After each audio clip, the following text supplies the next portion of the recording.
इनके कार्यकर्ता भी लाठी खा रहे हैं बेबस है इस सरकार में। भारतीय जनता पार्टी कार्यकर्ताओं के साथ खुद धोखा हो रहा है और रोते हैं बैठ के। पूछिए अच्छे अच्छे जो जमीनी कार्यकर्ता हैं जो जनता की बात करते हैं, उन कार्यकर्ताओं के भारतीय जनता पार्टी ने उखाड़ के फेंक दिया है। सिर्फ वो एसी के बंगले में बैठ के काजू की बर्फी खाने से उत्तर प्रदेश नहीं हो सकता है। खाद नहीं मिल पा रही है, उनके फसलों का दाम नहीं मिल पा रहा है, मजदूरों को सही से काम नहीं मिल पा रहा है, उच्च स्तर शिक्षा व्यवस्था की एक घटिया हाल हो चुकी है। जो प्राइमरी पाठशाला गांव-गांव थे वो स्कूल बंद किए गए, आपके सामने देखा आपने। इसके बजाय खोला क्या जा रहा है? सिर्फ नशा कि भैया आबकारी विभाग बढ़ा दो, दारू की दुकानें खोलो खुलेआम। ये सरकार का देन है। बनी बनाई व्यवस्था उसको उठा के बेच दो। रेलवे बेचने की बात आई, बेचा इन्होंने। BSNL बेचने का ही बेच दिया इन्होंने। जो सरकारी तंत्र है उसको कमजोर करने का काम कर दिया। गड्ढों के हाल के साथ साथ जो टोटी लगा था पानी देने के लिए ना, टोटी में पानी ही नहीं आता है और टोटी सूखी पड़ी हुई है, पीने के लिए पानी नहीं मिल पा रहा है। भारतीय जनता पार्टी की सरकार आदरणीय मोदी जी हैं जो कि वहां से बिजली लेते हैं, पानी लेते हैं, सीमेंट लेते हैं और वहां से बालू लेते हैं, गिट्टी लेते हैं, लेकिन वहां देते कुछ भी नहीं है सोनभद्र वासियों को। और ये हमसे मैं मांग करता हूं, अगर वो सच में प्रधानमंत्री मोदी जी हैं, मैं चैनल के माध्यम से आपसे संदेश देना चाहता हूं, सचमुच अगर प्रधानमंत्री तो एम्स से दिखाएं 10 दिन के अंदर देके सोनभद्र में। उत्तर प्रदेश में होने वाले 2027 विधानसभा चुनाव को लेकर सभी राजनीतिक पार्टियां तैयारी करने में जुटी हुई हैं। समाजवादी पार्टी की बात करें तो अखिलेश यादव लगातार बैठके के जरिए लोगों को संदेश पहुंचाने का काम कर रहे हैं, तो वहीं भारतीय जनता पार्टी बूथ स्तर पर लोगों को जुटाने में लगी है। सोनभद्र से समाजवादी पार्टी के कार्यकर्ता ऐसे हैं जो 2027 तक अखिलेश यादव को मुख्यमंत्री बनाना चाहते हैं और वो चप्पल और जूता का त्याग कर दिया है। आप तस्वीरों में देखिए, ये सोनभद्र के विवेक सिंह पटेल हैं जो चप्पल और जूते का त्याग किया है जब तक अखिलेश यादव की सरकार नहीं बन जाती। बातचीत कर लेते हैं। विवेक भाई, क्या मामला है, आप जूते चप्पल बिल्कुल त्याग दिए? उत्तर प्रदेश का यही पूरा हाल है, बिना व्यवस्था और बिना विकास के चल रहा है। इसलिए यह मुझे प्रण लेना पड़ा कि जब तक गांव, गरीब, शोषित, वंचित, मजदूर, किसान, नौजवान, छात्र, मजदूर, महिला, व्यापारी और अधिवक्ता और आने वाला भविष्य जब तक खुशहाल उत्तर प्रदेश की विकास की नींव नहीं रखी जाएगी, इनके लिए तब तक हम तक जूता चप्पल पैरों में नहीं डाले जाएंगे। और ये इकलौते नेता जो उत्तर प्रदेश के माननीय अखिलेश यादव जी इसको पूर्ण कर सकते हैं, वो भारतीय जनता पार्टी के आदरणीय योगी जी ने का कार्यकाल आपने देख लिया 10 सालों का है।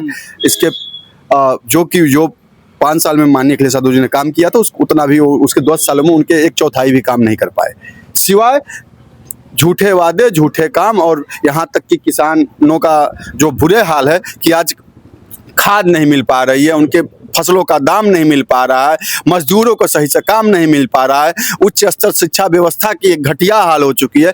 जो प्राइमरी पाठशाला गांव-गांव थे वो स्कूल बंद किए गए, आपके सामने देखा आपने के द्वारा। और उत्तर प्रदेश में इसके बजाय खोला क्या जा रहा है? सिर्फ नशा किस चीज का? कि भैया आबकारी विभाग बढ़ा दो, दारू की दुकानें खोलो खुलेआम। ये सरकार का देन है। सरकार ने नहीं सोचा कि एक पढ़ाई का एक व्यवस्था करा दे, एक शिक्षा। अगर आधा रोटी खाएंगे बच्चों को पढ़ाएंगे। बाबा भीमराव अम्बेडकर कहते हैं वो शिक्षा वो शहनी का दूध है जो पिएगा वो दहाड़ेगा। तो शिक्षित करने के बजाय अशिक्षित करने वाली सरकार है। मगर आबकारी की बात करें तो पिछली सरकारों में भी इस तरह के ठेके खुलते थे जिस तरह से भारतीय जनता पार्टी सरकार। बढ़ावा नहीं दिया गया ना, पूर्व से बना हुआ चीजों को बढ़ावा नहीं दिया गया, इनका विस्तार दिया इन्होंने। मतलब कि ये हर गांव स्तर पर लगभग ले गए। मतलब 10 गांव के बीच में ठेका खोल दो। मतलब कोई अगर काम ना मिले, अगर ना मिले तो दिन भर वैसे भी काम ना मिले, डिप्रेशन में रहे और 150 रुपया कमाए तो जाके पी के सूझ जाए। ये सरकार का रोल है।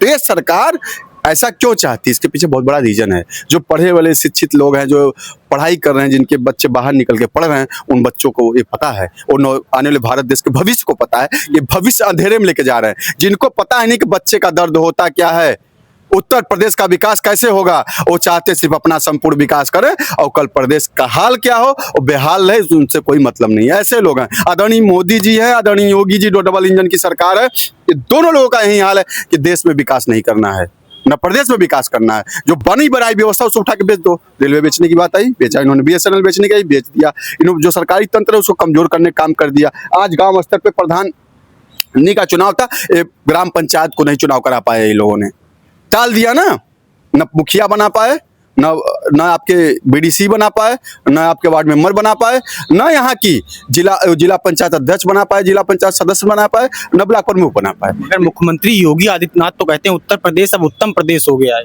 सिर्फ वो एसी के बंगले में बैठ के काजू की बर्फी खाने से उत्तर प्रदेश नहीं हो सकता है। अगर न विश्वास हो तो माननीय आदरणीय योगी जी से कहना चाहते हैं, मेरे साथ चले, मैं जनपद का सिक्योरिटी लेके चले हैं, सिर्फ दिखाएंगे, उनसे कोई मेरा क्वेश्चन नहीं होगा।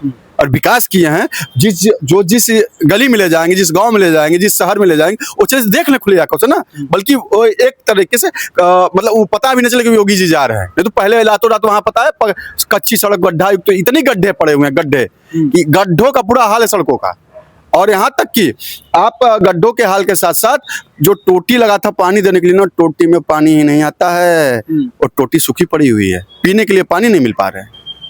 सिर्फ कागजों पे इनका विकास है, इनके जुबान पे विकास है, जमीन पे जीरो। जमीनी हकीकत आप खुद देख लीजिए कि जब सिर्फ लखनऊ छोड़ दीजिए, आप लखनऊ की बनाई हुई सड़कें भी वही हैं, व्यवस्था भी वही है, स्टेडियम भी बना होगा, या कोई चिकित्सा की व्यवस्था बनी है, या कोई व्यवस्था बनी है तो पहले से बना। इन्होंने नया क्या किया? 10 सालों में कुछ नया किया तो एक नाम गिना दे। मगर अगर धरातल पे विकास नहीं हुआ होता तो 2 बार से कैसे मुख्यमंत्री बन जाते वो? जब डबल इंजन सरकार इनकी थी तो जान ही रहे गेम प्लान चलता है, गेम प्लान किया इन्होंने। जब चुनाव आया तो उन्होंने कहा कि इतना इतना पैसा देंगे जनता को। जनता क्या होती है कि उस बातों को फरीबी समझ नहीं पाती है, और वो झूठे वादों के चक्कर में फंस जाती है। इनका मकड़ जाल में फंसी और इसका जनता खामियाजा भुगत रही है।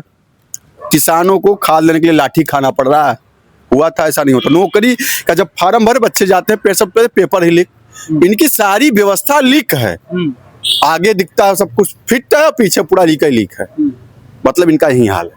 और दूसरी बात, मैं सोनभद्र से आता हूँ, सोनभद्र के लिए एक आवाज उठाता हूँ कि मैंने इंजीनियरिंग कॉलेज का मांग किया, इंजीनियरिंग कॉलेज बना, पॉलिटेक्निक कॉलेज की बात किया, पॉलिटेक्निक कॉलेज बना, और यहाँ तक कि मेडिकल कॉलेज की मांग की, मेडिकल कॉलेज बना। वो भी योगी सरकार में नहीं, समाजवादी पार्टी की सरकार में बना था, माननीय अखिलेश यादव जी ने बनवाया था, इनके सरकार में नहीं बन पाया। और दूसरी बात कि मैं वहाँ एम्स की मांग करता हूँ, क्योंकि वहाँ पे 4 राज्यों से जनपद सोनभद्र पर लगा हुआ है, मध्य प्रदेश, छत्तीसगढ़, उत्तराखंड, झारखंड, ये 4 राज्य सटे हुए प्रदेश हैं। और वो सोनभद्र सब किसी पेशेंट का बुरी हाल होता है, बनारस आते तक बीएचयू दम तोड़ देता है। तो इसलिए सोनभद्र जब सुरक्षित करना चाहते हैं, और सोनभद्र एक कारण बताना चाहते हैं कि राजस्व देने में सबसे नंबर का नोएडा था, दूसरे नंबर पर हमारा जनपद सोनभद्र है उत्तर प्रदेश का। और नोएडा चमक गया दिल्ली जैसा, लेकिन मेरा सोनभद्र कैसा है? सबसे पिछड़ी जैसा। बनाने वाला कौन है? योगी आदित्यनाथ जी हैं। 12 साल से वो भारतीय जनता पार्टी की सरकार, आदरणीय मोदी जी हैं, जो कि वहां से बिजली लेते हैं, पानी लेते हैं, सीमेंट लेते हैं, और वहां से बालू लेते हैं, गिट्टी लेते हैं, लेकिन वहां देते कुछ भी नहीं है सोनभद्र वासियों को। और एम्स मैं मांग करता हूं, अगर वो सच में प्रधानमंत्री मोदी जी हैं, मैं चैनल के माध्यम से आपसे संदेश देना चाहता हूं, सचमुच अगर प्रधानमंत्री तो एम्स दिखाएं 10 दिन के अंदर देके सोनभद्र में। योगी जी अगर मुख्यमंत्री तो एम्स के लिए वो जगह दे और एम्स बनावे। चिकित्सा रहेगा और शिक्षा रहेगा तभी आगे बढ़ेगा। और आईटीआई की भी मांग करता हूं, आईटीआई वहां पे नहीं है, आईटीआई मिलनी चाहिए उच्च स्तरीय शिक्षा व्यवस्था के लिए। सीएम ब्रजेश पाठक का नाम सुना हुआ, वो लगातार कहते हैं कि उत्तर प्रदेश में जो स्वास्थ्य व्यवस्था है वो बिल्कुल चकाचक है। पिछली सरकारों में कुत्ते टहलते थे अस्पतालों में, लगता है इस सरकारों में टहलते उन्होंने देखा इसलिए याद है। अगर हमको तो लगता है उनको कायदे से शायद कुर्सी भी मिलती हो बैठने की तो बड़ी बात है। आदरणीय उप मुख्यमंत्री जी को सिर्फ बातें बोलते, क्योंकि ये लोग सत्ता में सत्ताधीश बने हुए हैं, जनता का हित नहीं देखा इन्होंने।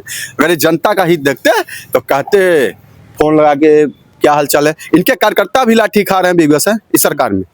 भारतीय जनता पार्टी कार्यकर्ताओं के साथ खुद धोखा हो रहा है, वो रोते हैं बैठ के। पूछिए अच्छे जो जमीनी कार्यकर्ता हैं, जो जनता की बात करते हैं, उन कार्यकर्ताओं के भारतीय जनता पार्टी ने उखाड़ के फेंक दिया है। आपके पार्टी की विधायक हैं पूजा पाल, कल बीजेपी ने उन्हें प्रदेश उपाध्यक्ष बनाया है। आप कह रहे हैं कि लाठी खाते हैं कार्यकर्ता बीजेपी में।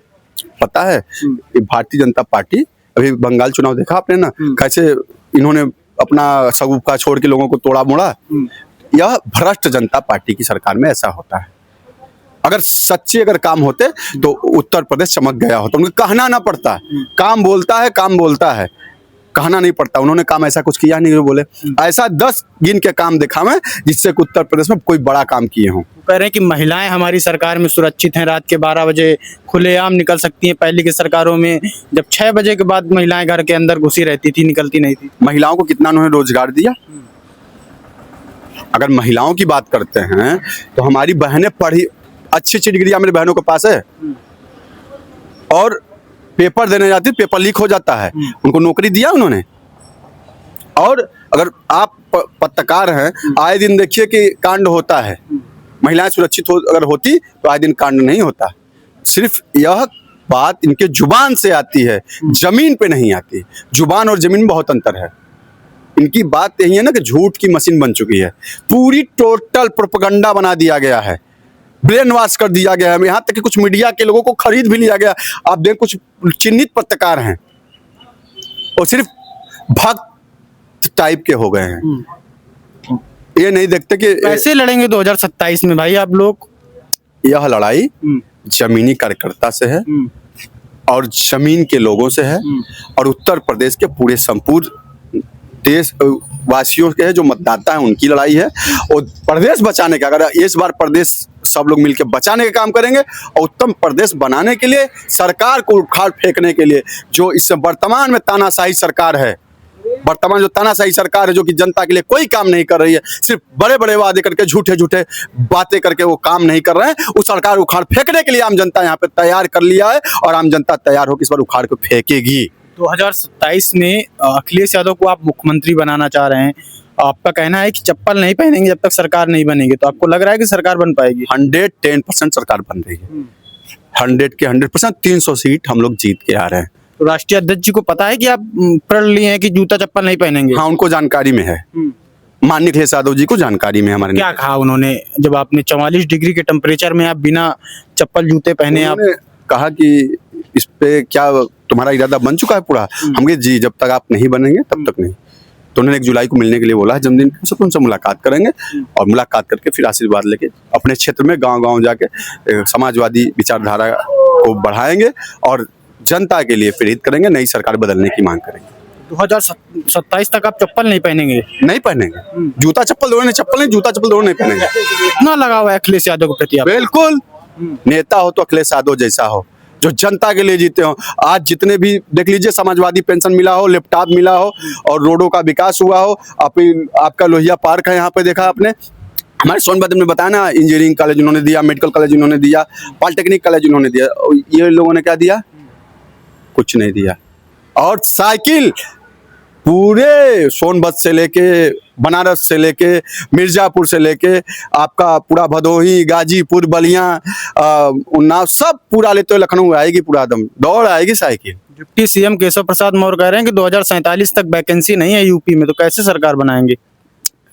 वो जानते तब न बोलेंगे, सरकार उनकी है। वो तो खुद स्टूल मंत्री हैं, उप मुख्यमंत्री तो कागज में है, और स्टूल मंत्री खुद हैं, तो उनको क्या बता। बनाइए अखिलेश यादव जी को मुख्यमंत्री, देखिए कैसे वैकेंसी आता है, लाइन लग जाएगी वैकेंसियों की। इनको अपने विभाग का जो आदमी कायदे से काम न कर पावे, वो बोलता है तो ठीक नहीं लगता। 22 राज्यों में भाजपा की सरकार है। देखिए, जनता परिवर्तन खोजती है, जहां नहीं थी वो बन चुके हैं। अब जनता उब चुकी है, इनके छल को देख चुका है, इनके दिखाओं को देख चुका है, इनका प्रोपेगेंडा था इनका खुल गया है। सिर्फ झूठे वादे, झूठी बातें काम नहीं है, सिर्फ ये हीरो बनना चाहते हैं अपने बातों से। ठीक है, ये सोनभद्र के रहने वाले विवेक सिंह पटेल हैं, जो त्याग किए हैं जूते चप्पल का। इन्होंने प्रण लिया है कि जब तक पूर्व मुख्यमंत्री अखिलेश यादव की सरकार नहीं बनती है 2027 में, तब तक हम जूता और चप्पल नहीं पहनेंगे। इसके साथ इन्होंने कहा है कि जिस तरह से बीजेपी सरकार में महिलाओं के साथ अत्याचार हो रहा है, वो आने वाले 2027 के चुनाव में उनको भुगतना पड़ेगा। लखनऊ से सद्भावना आवाज के लिए कैमरा पर्सन विनोद साहू के साथ आयुष अवस्थी।